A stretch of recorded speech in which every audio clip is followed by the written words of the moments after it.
सन्माननीय व्यासपीठ आणि व्यासपीठावर उपस्थित सर्व मान्यवरांना मी सर्वप्रथम अभिवादन करते आणि मी दिशा उत्तम जाधव तुमच्या समोर एक एकांकिका सादर करते. मी जिजाऊ बोलते.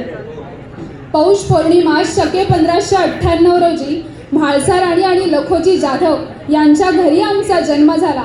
घरोघरी रांगोळी काढण्यात आली, दाराला तोरण लावण्यात आले, हत्तीवरून साखर वाटण्यात आली.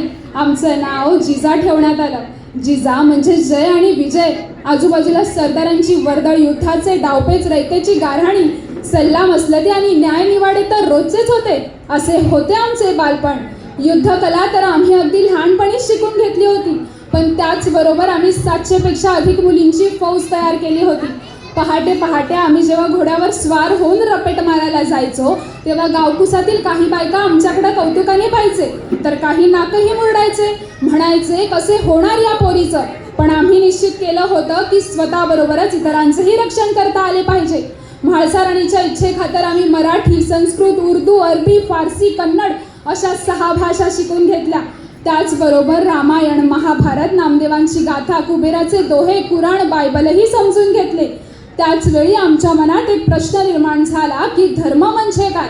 धर्म म्हणजे मानव सकल कल्याण की कर्मकांड? आम्ही तलवारी चालवायच्या कुणासाठी?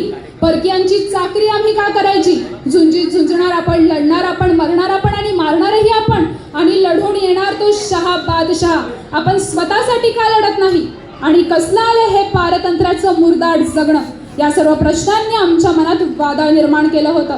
अवघी रयत अत्याचाराला कंटाळली होती. अपलांच्या आर्त किंकाळ्यांनीही सह्याद्रीला जाग येत नव्हती. जणू प्रतिकार शक्तीच संपली होती. रयतेचे अन्याय अत्याचार आम्हाला पाहवत नव्हते. आम्ही हे सर्व प्रश्न आमच्या आबासाहेबांसमोर मांडले तेव्हा लखोजी जाधव म्हणाले की मराठ्यांच्या याच मातीत असं म्हणतात तुताऱ्या फुंकल्या गेल्या. हर हर महादेवाच्या गर्जने ढाल तलवारी लढवल्या गेल्या, पण हा समाज एकसंघ नाही, तो विखुरला गेला आहे जातीभेदामुळे. जिजा, जर स्वतंत्र स्वराज्य निर्माण करायचं असेल तर जातीभेद समूळ नाहीसा करता आला पाहिजे. लोकांमध्ये एकजुटता निर्माण करता आली पाहिजे. आम्ही वडिलांना पुन्हा प्रश्न विचारला की जातीभेद कसा दूर करता येईल. तेव्हा शब्दांची जुळवाजुळव करत लखोजी जाधव म्हणाले की जेथे आपल्या माणसांना मारलं जातं, रक्ताचे पाट वाहिले जातात, तेथे गवतालाही भाले फुटतात. मातीत उमलणाऱ्या सहस्त्र कोंबांनाही नवीन ऊर्जा मिळते जेव्हा स्वतंत्रचा सूर्य उगवतो. आणि हा सूर्य असा सहजासहजी उगवत नाही. त्यासाठी पारतंत्र्याचा श्वास कोंडावा लागतो, मनगटे आवळावी लागतात. हे सर्व शब्द आम्ही आमच्या मनात साठवत होतो आणि म्हणालो की हे मुधाई किती ग सोसलंस. यवनांनी कापून नेलेल्या माझ्या लेकरांना तू वाहून नेलंस. अब्रू लुटून नेलेल्या आया बहिणींना तुझ्या नदीकाठी स्थान दिलंस. पेटती गावे विझवत आलीस, नदीकाठी समशान केलंस. पण आता विझवत बसायचं नाही, आता पेटायचं. आणि कसं पेटायचं हे आम्ही तुला सांगू. यानंतर आमचं आणि शहाजीराजांचं लग्न झालं. आमच्या मनात स्वतंत्र स्वराज्याची पहाट होऊ लागली. रयतेचे अन्याय अत्याचार आम्हाला पाहवत नव्हते. आम्ही आई भवानी समोर गाऱ्हाणं मांडलं. आम्ही आई भवानीला म्हणालो की आम्हाला असा पुत्र दे जो या यवनांचा नाश करेल आणि स्वतंत्र स्वराज्य घेऊन येईल.